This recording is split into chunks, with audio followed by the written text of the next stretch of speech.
of War. You've waited months, you've waited years for this game, and now it's finally here. Does it live up to the hype? The answer is yes.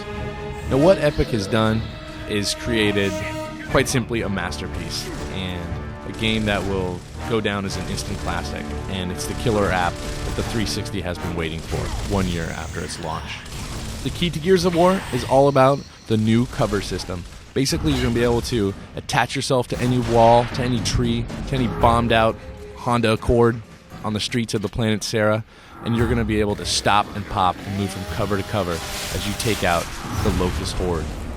Now, the great thing about this stop and pop gameplay, as Epic calls it, is that you really have to use what I like to refer to as fast tactics. You're going to use flanking maneuvers with your four-man squad. You're going to try and get around behind and to the sides of the Locust.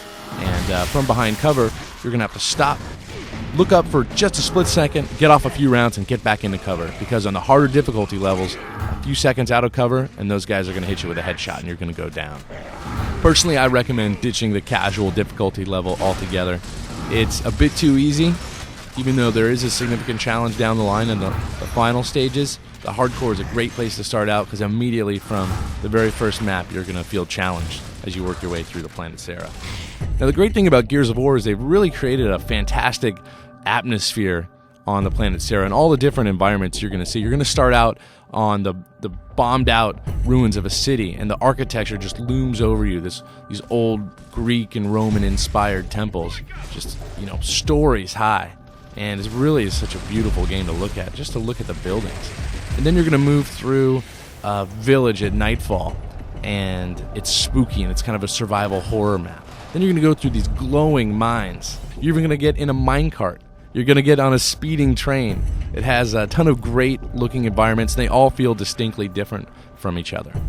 My personal favorite aspect of Gears of War is cooperative play. Via split screen, locally, or on Xbox Live, you can play two-player co-op missions all the way through the single-player campaign.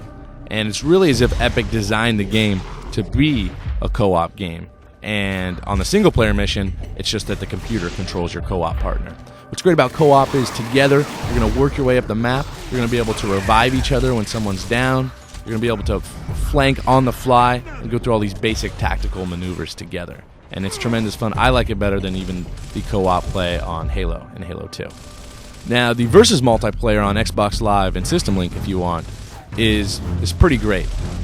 It's basically a team deathmatch / last man standing, and it's only 4-on-4, and the maps are pretty small, but the action is tight, and you really have to work together as a team in order to win. And I've had some great moments where I've jumped out of my seat screaming because I've chainsawed somebody, and then they chainsaw me right back, and another enemy sneaks up behind me. So you're going to have plenty of fun playing multiplayer. The only problem with it is there's only that basic mode.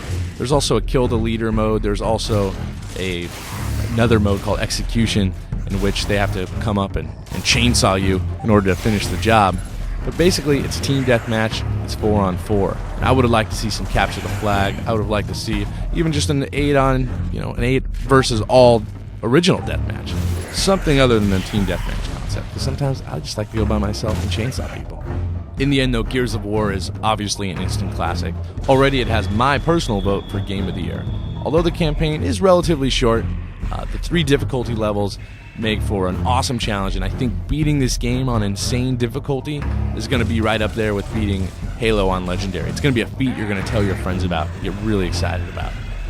Gears of War doesn't go too deep into the story of the protagonist Marcus Phoenix or the planet Sarah, but you can tell that Epic has created this great atmosphere, and there's going to be sequel after sequel. There'll probably be a movie in the works. It's going to be a huge franchise from here on out, and it is definitely the killer app and a must-have game on the Xbox 360 this year.